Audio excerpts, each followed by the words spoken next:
Hello and welcome to my channel. In my earlier video on the magic of monsoons, I have shown you the greenery that is there in my garden during the rainy season. I also mentioned that I would talk about the advantages of rainwater for the plants as well as the problems and challenges. So today I thought I will talk about the benefits of rainwater for your plants. So I am standing here in the midst of these umbrella palm and this monstera, which has, as you can see, they have gone up the trees and they are clean and green. So the first point is that when it rains, the dust and grime and pollutants like smoke or vehicle exhaust all are washed away and you can see the green leaves. Now we will talk about the other advantages one by one. The second most important point as to why rainwater is good is that rainwater is rich in nitrates. And as you all know, nitrogen is one of the major nutrients required for the growth of the plant, especially for the development of foliage. So all the green plants or foliage plants will produce more leaves and they will look greener because of the nitrates from the rainwater. So you can see here how my fern has literally grown like in a forest. This is all because of the rainwater that has created this miracle.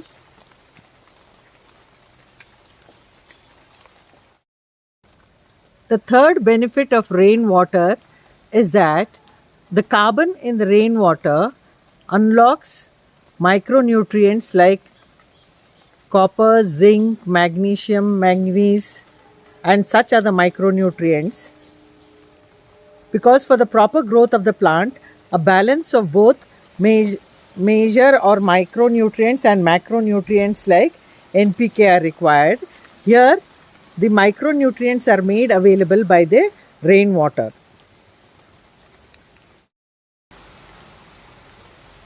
Another advantage is that rainwater has a pH of between 5.5 to 6, which is slightly acidic, and for organically grown plants this pH level is said to be the best, and that's why your plants grow best with this acidic pH. If you have tap water, municipal water or well waters, the pH level is slightly higher for that water.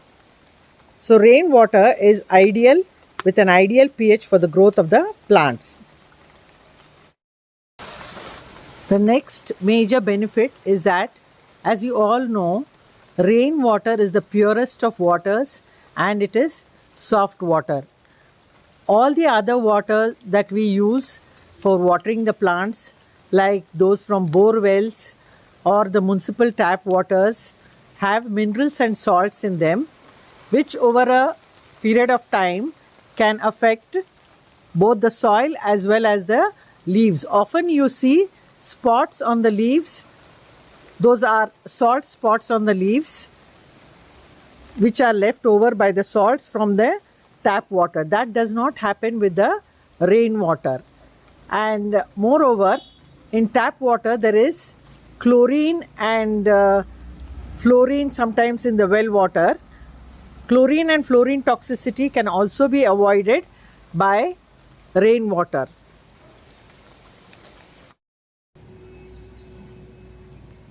Having understood the benefits of rainwater, I thought I'll show you how I use rainwater in my garden, especially for those plants which are kept in shaded areas. Here I have a shelf of plants. I also have some tables and other shelves which do not receive direct rain.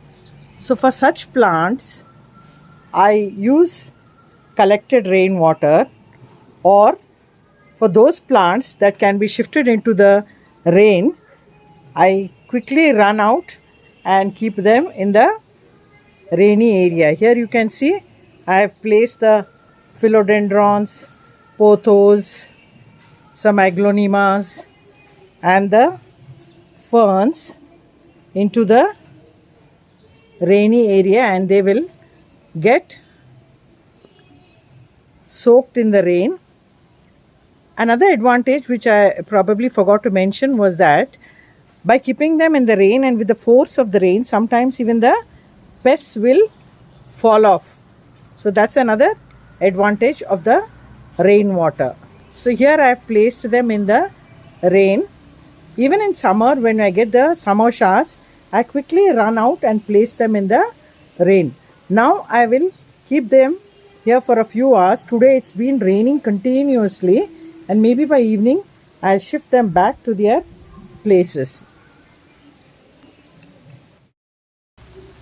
Here's a table on which I have placed my orchids, and I just pull the table out into the rains.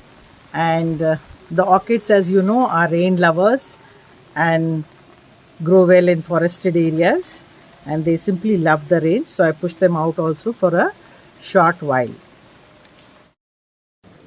I have placed another set of plants which were hanging and couldn't be kept on the ground. They are also placed in the rain. Here are these tray gardens that I had earlier made, mostly having the pothos, the philodendrons, the callicaripens and peperomias. I will shift them all back by evening to their original places. During the rainy season, I do this at least 5 to 6 times, maybe once in 15 days.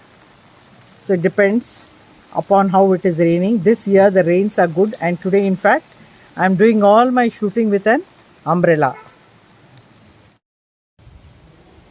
A tip for all of you is that not to place plants with textured leaves. Here I have some begonias, and I don't like to place them in the rain because the leaves are textured and they may not be good. My gut feeling tells me that for textured leaves you should never water them on the leaves. I have only a few adeniums, and after placing them in the rain a few days back, I brought them into a shady place so that they are not in the rainwater all the time. As mentioned earlier, there are some plants that we cannot shift outside, especially these plants which are the pothos and the philodendrons, which have stuck to the wall, and I cannot shift them to the rain.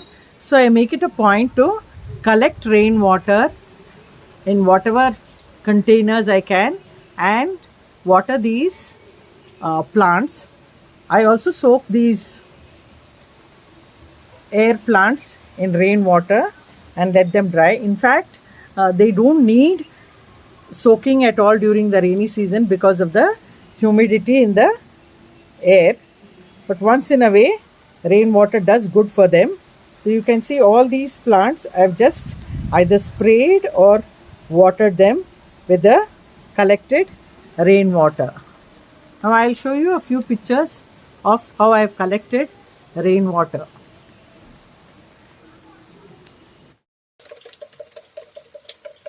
And here are some simple rainwater harvesting techniques that I use at home scale level.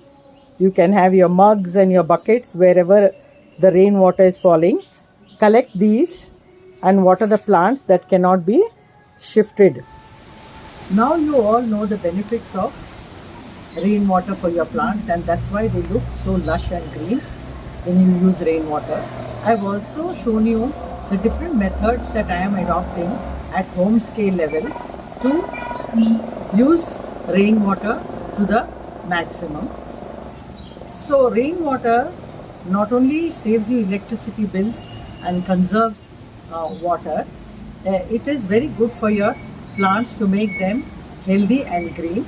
Of course, rainwater harvesting is a different topic altogether, but I have not dealt with that because I have shown you what we can do at home scale level. Hope this video has been useful to you and it will help you to use rainwater more efficiently. If you haven't yet subscribed, do subscribe to my channel and press the notification button so that you get to know when I upload my new video, and the next video is on problems and challenges of rainwater. Thank you.